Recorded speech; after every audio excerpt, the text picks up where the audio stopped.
भाग्य और लक्ष्मी।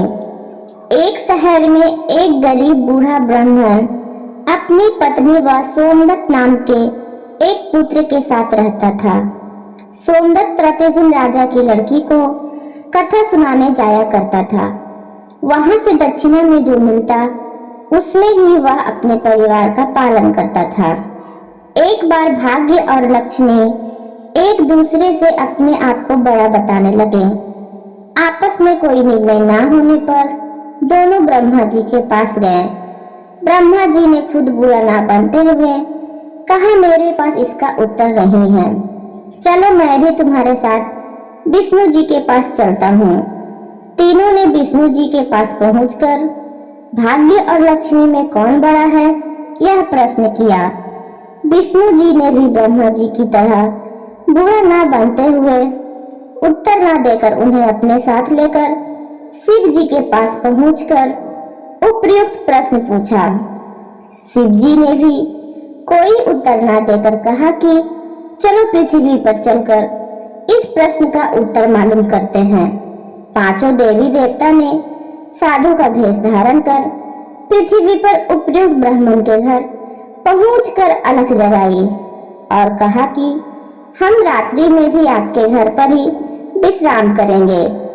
इस पर ब्राह्मण पुत्र सोमदत्त ने अतिथि देवो भव ऐसा विचार कर कहा, महाराज, मेरे घर में दक्षिणा में मिले दाल भात आदि से हम तीनों के भोजन की पूर्ति होती है, अतः मैं एक समय के भोजन की व्यवस्था कर सकता हूँ। साधुओं ने उसे एक बर्तन देकर कहा कि वह दाल भात इस बर्तन में बनाओ तो हम सबका दोनों समय का भोजन बन जाया करेगा। इस प्रकार उस बर्तन में बने भोजन से दोनों समय के भोजन की पूर्ति हो गई।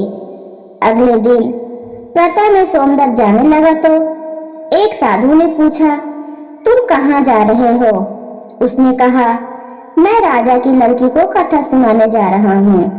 साधुओं ने कहा, तुम कथा सुनाने के बाद राजा की लड़की से पूछना कि तुम किस अभिलाषा की पूर्ति हेतु कथा सुनती हो।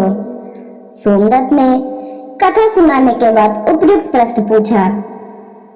राजा की लड़की ने कहा, मैं इस अभिलाषा से कथा सुनती हूँ कि मुझे ऐसा वर मिले जिसकी चर्चा सभी की जुबान पर हो, उसके माथे पर चांद और सूरज की रोशनी तथा वह भाग्य का ऐसा धनी हो कि उसके कदमों में लक्ष्मी थिरकती हुई हो तथा ऐसी बारात हो जैसे किसी ने अब तक ना देखी हो। वापस आकर उसने साधुओं को लड़की के उत्तर से अवगत करा दिया। अगले दिन प्रातः काल में जब वह कथा सुनाने के लिए जाने लगा तो साधुओं ने कहा कि बच्चा, आज फिर से वही प्रश्न करना। वह फिर से तुम्हें कल वाली बातें बताए तो तुम तुरंत यह कह देना कि जैसा पति तुम्हें चाहिए वैसा केवल मैं ही हूँ। यह कहकर भाग आना।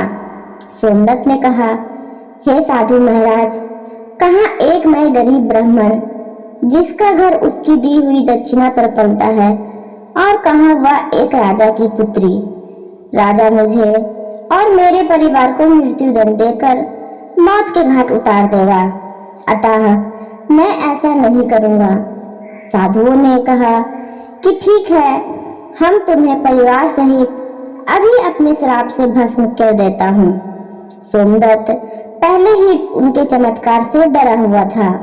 उसने सोचा कि राजा तो बाद में मृत्युदंड देगा, ये अभी अपने श्राप से भस्म कर देगा, अतः साधुओं को आश्वासन देकर कथा सुनाने चला गया। कथा सुनाने के बाद सोमदत्त ने कहा कि कल वाले प्रश्न के अनुसार जैसा वर तुम्हें चाहिए वैसा वर मैं ही हूँ। ऐसा कहकर वह वहां से भाग आया। राजा की पुत्री को एकदम बहुत आघात पहुंचा।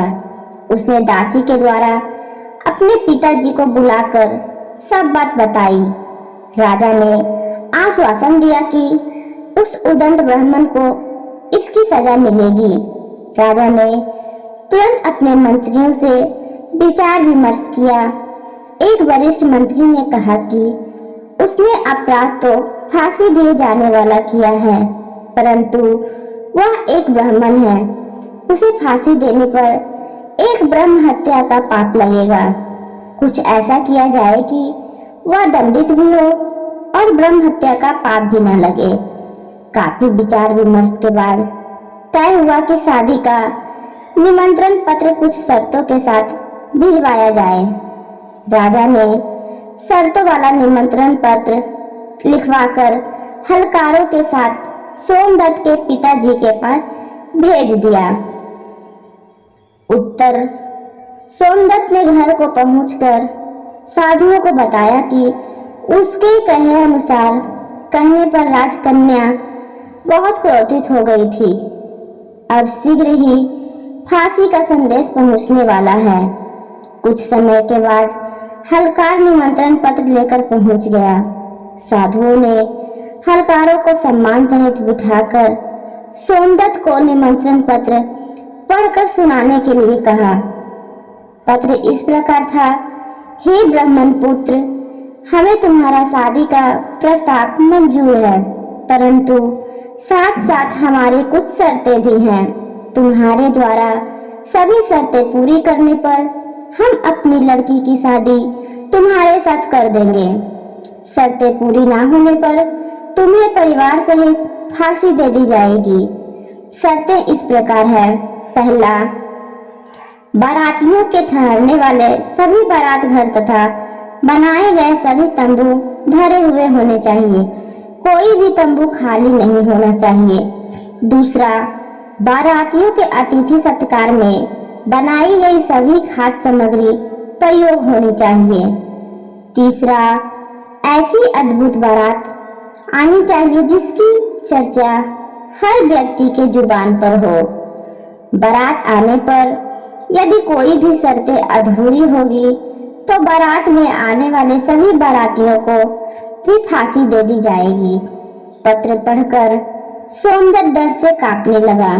साधुओं ने कहा, तुम डरो नहीं। हलकारों को भोजन खिलाकर पत्र का उत्तर देकर विदा करो और पत्र में लिखो कि आप शादी की तैयारियां करें। हम फला दिन बारात लेकर आ रहे हैं। हलकारों को भोजन में दाल भात परोसा गया। हलकारों की थाली में वह 36 प्रकार का भोजन बन गया। विदाइयों में साधुओं ने उसे मुट्ठी भर धूनी की राख व पत्र देकर विदा किया। बाहर आकर हलकारों ने देखा कि वह राख नहीं बल्कि हीरे मोती है। वह बहुत खुश हुआ। राजा ने सकारात्मक उत्तर प्राप्त होने पर विचार किया कि वह गरीब ब्राह्मण किसके भरोसे ऐसा कर रहा है। क्या कोई दुश्मन राजा उसका साथ दे रहा है? यही सोचकर राजा ने शहर के तमाम बारात घर सजवा दिए और अनेकानेक तंबू लगवा दिए। राजा को विश्वास था कि अधिक आदमी न आने के कारण वह शर्त हार जाएगा। सोमदत्त अपनी बारात में चलने के लिए जिसे भी कहता वही उसे यह कहकर मना कर देता कि तुम्हारे तो अंतिम समय आ गया है, हम बारात में तुम्हारे साथ मरने के लिए क्यों जाएंगे। ऐसी बातें सुनकर वह बहुत परेशान था। शादी वाले दिन सोमदत्त को परेशान देखकर साधुओं ने कहा, बच्चा, आज तुम्हारी शादी है और तुम परेशान हो रहे हो। तैयार होकर हमारे साथ चलो। तुम किसी बात की चिंता मत करो, हम तुम्हारे साथ हैं। सोमदत्त ने भाग्य में जो लिखा है वही होगा, यह सोचकर तैयार होकर साधुओं के साथ चल दिया।